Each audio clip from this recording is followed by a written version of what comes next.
So I guess it can be an acquired taste, but if you're living in Korea, definitely be prepared to drink a lot of soju. For sure. It's the most widely available liquor in Korea. So it's the number one go-to choice when you are hanging out with friends. Right. So David, why do you think Koreans like drinking so much? If you had to guess. You know, I don't have to guess. I just know, we know this, right? Right, because of the work culture here, the bosses, I mean, it's not a boss from a single company, many bosses here in South Korea. It's the work culture, the 빨리빨리 culture. Right. You want things done fast. Right. So everyone's working fast, working hard all day, even overtime. And after work, you're just stressed out. You're just like, you're worn out. Right. And so you want to have a drink with your friends or your coworkers, talk about something other than work. Right. But you might end up talking about work. Right. But anyway, you just want to relieve stress through drinking. Right, for sure. And I think it's kind of normal in Canada too. People, some guys after getting home from a hard day's work, they want to crack open a beer. Sure. So it's the same thing here. So people do drink a lot here, and stress can be one of the reasons, and work can be one of the reasons. And we're going to talk about a very important thing, because if you're coming to Korea, chances are you're going to be working in Korea, and you have to be ready for 회식. Yeah, 회식 is basically a term for dinner outing with your coworkers. And how often do you think 회식 or this outing happens?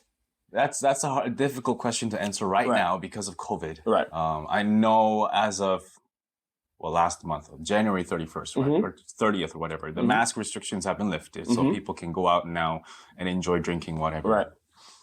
But I think pre-COVID, they had 회식 maybe once a month. It depends on the company. It definitely depends on the company. But I know some companies where when I used to work, 회식 sometimes to be like once every 2 weeks. Oh, that's very frequent. Oh, it's very frequently, and it really depends on the boss. For sure. If the boss wants it, the boss is he or she gets what they want.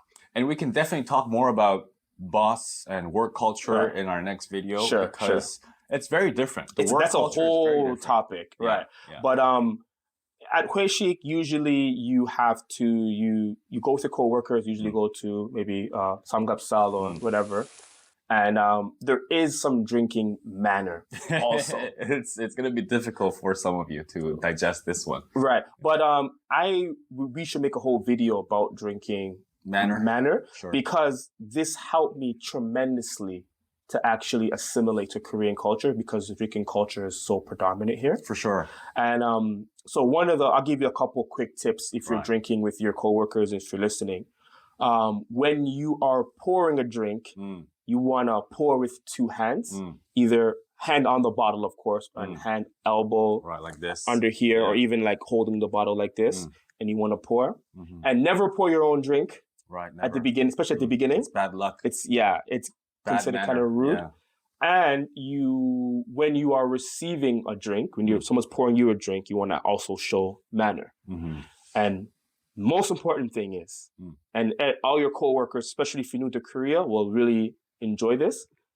Make sure when you're drinking, you turn around, then you drink. Don't face the person next to you, especially if they're older or socially higher ranking, like maybe your boss. Right. And from a foreigner's perspective, I actually kind of appreciated this. Oh. I did. I know some foreigners don't like it, but my background is Nigerian and Jamaican, and my dad is Nigerian, and they also have a similar culture to Korea where you have to respect other people. Okay. So I didn't find it that kind of awkward or shocking at all that you have to show respect even while you're drinking. Okay. So I found that actually pretty cool. Yeah. And my coworkers really appreciated that I actually knew that culture. We'll definitely get into the nitty-gritty details about this. Right. It's worthy of 10, 15 minutes of it talking. Right. So I also want to talk about something else when it comes to drinking culture. I think that one of the reasons why Koreans also like to drink a lot is because alcohol is used as a social lubricant. Icebreaker. Icebreaker, right. Right. A social lubricant, that's different. Okay. So it keeps their conversation going. Right. Because it opens up their, what do you call it? It hides, not hides, blankets the fear. Right. Of, saying something that they couldn't say when they're sober. Right. I think Koreans are, not everybody, of course. Sabasa kebake. That means case by case, person by person. People are usually more shy in Korea. And meeting new people or social situations can feel awkward. Right. So they kind of use alcohol to kind of loosen up the mood a bit. And that's why it's so easy for everyone to kind of just drink here. So just in case people might have a misunderstanding of how Koreans are more shy towards strangers, it's not because they're not social. It's the way the society is formed. You just don't talk to strangers. Right, absolutely. It's much different than Canada and the States, where you're more open-minded to talking to strangers, talking about small talk, how the weather is going or whatever. How you've been, whatever. But in Korea, people just don't do that.